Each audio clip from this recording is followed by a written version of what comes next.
Hello everyone, একটা backpack দেখে আপনারা কিন্তু বুঝতে পারছেন না তো আমরা কোথায় যাচ্ছি। হ্যাঁ, আপনারা আমাদের সাথে থাকুন, তাহলেই বুঝতে পারবেন। আমাদের সাথে দেখা হচ্ছে, বাই বাই। এই যে আমরা ট্রেনে উঠে গেছি, আমি বাইরের দিকে দেখাতে বলছি। এই যে আমরা সবাই সবার মতন বসেছি, আমি এখানে বসে আছি আর মা বসে আছে, আমার দিদুন আমার মায়ের পাশে কিন্তু বসে আছে। ট্রেনটা আপনারা বিশেষ করবেন না, কিন্তু খুব ফাঁকা ছিল। আর আমরা গেছি রামপুরহাট এক্সপ্রেসে। এই ট্রেনটা আমাদের তাড়াতাড়ি যাওয়া ঠিক হয়েছিল, তো ওই জন্য আমরা রিজার্ভেশন কাটতে পারিনি। আমরা কিন্তু গেছিলাম জেনারেলে। এটা কিন্তু খুব ফাঁকা থাকে ট্রেন, আপনারা আগেও দেখতে পাই। ঠাম্মা ওই যে বসে আছে জানলার ধারে, আমার বাড়ির দাদু এই যে বসে আছে এখানে। আর ট্রেনটা আপনারা দেখে নিন কতটা ঠিক ফাঁকা।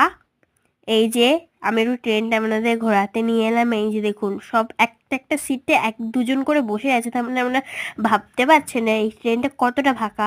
এটি কিন্তু আমরা মালগাড়ি, মানে এটা ভান্ডারির পেছনে উঠেছিলাম যাকে বলে।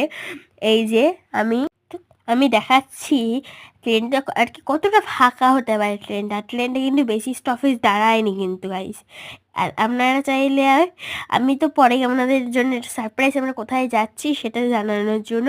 আপনারা কিন্তু আমাদের জায়গায় ওই জায়গাটা যেতে চান, তাহলে কিন্তু আপনারা কিন্তু এই ট্রেনে করে যেতে পারেন। আর আমাকে যদি কোথাও দেখেন, আমার সাথে কিন্তু কথাও বলতে পারেন।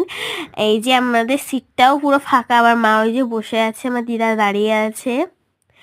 আমার এই যে আমরা সবাই মিলে এখন হ্যালো, এই যে আমরা এবার নামবো বলে সবাই দাঁড়িয়ে আছি, আমার মা দাঁড়িয়ে আছে।